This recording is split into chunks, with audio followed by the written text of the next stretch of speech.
Alrighty. Today is Monday, February 17th, 2020. The news isn't as big as what it's been over the past couple weeks because there really isn't a lot to talk about today. But DCS was updated on Friday, and I'm sure you've seen the variety of videos I posted on 2.5.6 and a lot of the cool lighting and water effects that are now present and how it really illuminates things much nicer.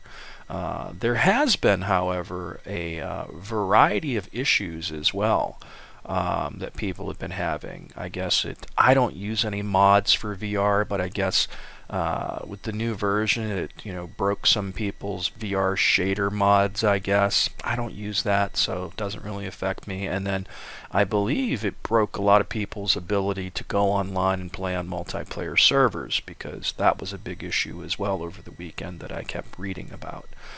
There's a variety of things that the update has messed up, I guess. Personally, for me, I really haven't ran into that much, but I've just been kind of doing my solo thing offline, flying around, seeing the sights and sounds, testing performance and how things look visually versus how things looked before visually, that kind of thing. And I haven't really had much of an issue with it. But in addition to just the things that I covered, there really is a lot of things in that update. And like I said last time out on the Flight Sim News video I posted, I want to try to take time and cover something that somebody else has done in the community that I think is pretty cool. And this guy I came across, Ryu1940 on YouTube, and he's got a ton of really cool videos and really well done stuff. He put one out on the 15th, the day after the update came out, and it's his video on DCS updates 2.5.6, and he really covers a lot of the stuff in depth very well. I've only kind of touched on the lighting and the water and some of the visual stuff, but this guy's pretty much covered a lot of the odds and ends that are included as well. Like, well, look, the Type 93 Shang class SSN was added to the China asset pack and how cool that looks. And then he covers like the Hornet Cheek Station, how the Mirage Pilot was added, a bunch of other cool things. And I like how he's done it. He's done some pretty cool cinematic stuff here. And all of his videos are really good. So just wanted to give a shout out to this guy because I think it's a good thing that we all kind of help each other out here and give a nod to other people in the community from time to time, because, I'm not the only one out here that's, doing some decent work and trying to promote the hobby and further the hobby in general. And what some of these other guys are doing is really cool, and I like it. So I figured if I dig it, you guys will probably dig it too. But Ryu1940 is his name, and that's where you'll find him on YouTube. And he's got a ton of videos, man. He's got a lot of cool stuff. MiG-21 flight intercept, MiG-28 engagement, guns revisited with the Tomcat 4 months ago, increased draw distances 6 months ago, tons of videos, man, and it's all good stuff. The guy is just a really good YouTuber, and like I said, I just want to give a nod to other people in the community that I think are doing a good job. And like I said, I think we should all help each other out here. It's not about who's better than everybody. The community can use all the help it can get to further this cause and keep us flying, basically, because I don't think people realize how lucky we are to have DCS World and to have IL2 and the few sims that we do have, because nobody else wants to invest in this stuff these days. So it's nice to have something nice, So Ryu1940, definitely check his stuff out. He's got some really cool stuff. One of the other things that was added that wasn't mentioned is multi-crew support for the Huey. Now, I haven't tried this out myself because I heard about all the multiplayer servers having issues with the update. And I don't go online and play that often. It's just not my thing. And maybe I will do more eventually. I've really been considering jumping on the Grim Reapers server and trying some of these lighter fare servers to get out there and get my feet wet more with the multiplayer side of things. I kind of just keep to myself and create my own missions and really enjoy that. Or the few missions I create for friends and I. But this multi-crew thing sounds pretty exciting for the Huey. And it's supposedly working. It's just not mentioned in the update. So if you have the Huey and you have some friends, you might want to check that out. Here's something else I came across the other day. I don't remember if it was Reddit or one of the numerous DCS Facebook groups I'm part of that cover DCS stuff, but a guy mentioned that he's created a new campaign for the KA-50, and it's called Trail of Tears. It's a short 7-mission campaign that spans across 1 month war with Russia. Sounds like fun. It's free to download, and I'll be sure to include a link to that in the notes underneath of the video.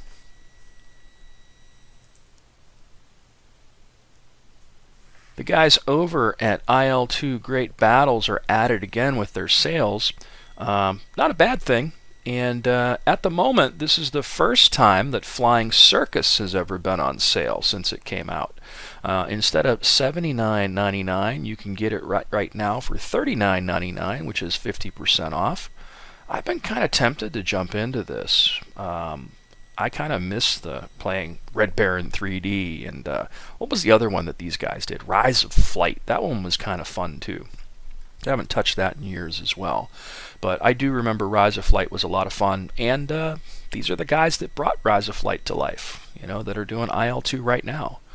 In addition to Flying Circus, Battle of Bodenplatte is also on sale. So the premium version is on sale for $59.99, and the standard edition is on sale for $37.49. Not that good of a sale.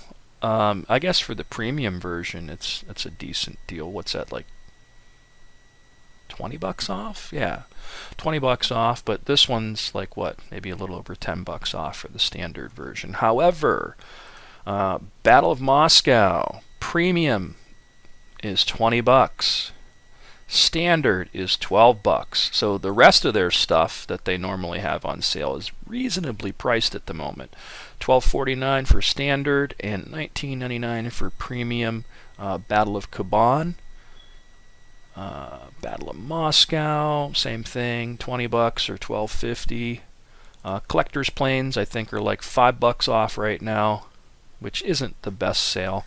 But again, it's IL2, and it is really the only other awesome combat flight simulation that we have available to us at the moment. So, something worth checking out. Waiting for this one. I can't wait for this to happen. Pre-order for the Battle of Normandy.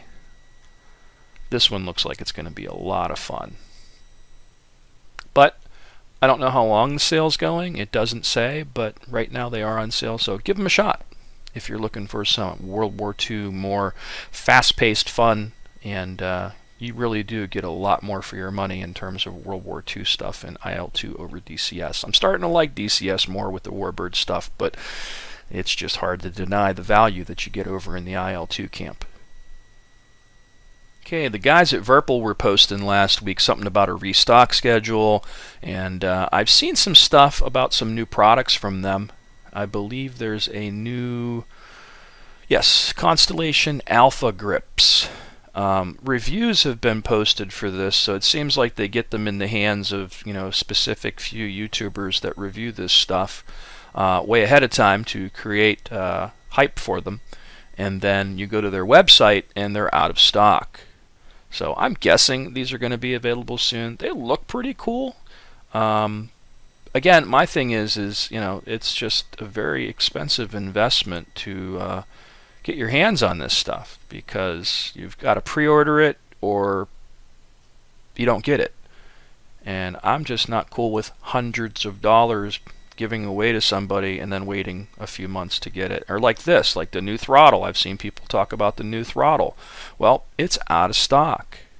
So I don't know how these guys get anywhere. You know, everybody talks about Virpil and VKB and how awesome it is, but like, I don't know, it must be for the super rich only. You know, my Thrustmaster stuff isn't super cheap, but it's definitely less expensive than this, and at least I can go to Amazon and get my hands on it.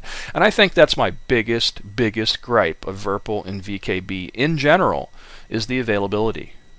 You know, if I come up with like $300 to blow and I want to get a stick, you know what I mean? I don't want to pay an extra, I don't know how much, $50, $60 for shipping from overseas, and then, you know, hand these guys hundreds of dollars and have to wait 3 months to get it. You know, that's the kind of thing that really irritates me with this stuff. Everybody swears by it, but I don't know. They must have way more patience than I do. And it looks like it's cool stuff. I'm sure it is nice, but they just need to get their logistics together, I guess, and be able to make this stuff available. But this is the new throttle that's supposed to be out, but again, out of stock as always. And the Constillation is the new stick, but out of stock as always. And they do have the F14, their version of the F14 grip. It seems both them and VKB have come out with their own. From what I understand, the one from VKB was done in conjunction with Heat Blur, which are the guys who developed the Tomcat module for DCS, and there's supposed to be a discount if you have the Heat Blur module and you order that from VKB, I guess. And then this is their version of the Tomcat stick, Tomcat stick. Looks pretty cool, but I don't know, man. Like, I think I wouldn't mind it, but at the same time, I'm so used to where my hands and fingers set on the Warthog that getting used to a new stick or flipping between sticks would kind of confuse me a little bit. But what do I know? It does look like high quality stuff, and I've heard nothing but great things about Virpil and VKB. But again, it's the availability thing. I mean, if I could get my hands on one, I would probably order that throttle right now, you know, and not think twice about it if it was available in the US and I can have it in a week. But it's not. So I'm still on the fence. I love my TWCS throttle from Thrustmaster, but I would like some more buttons and dials and switches. So I'm probably going to end up with a Warthog at this rate.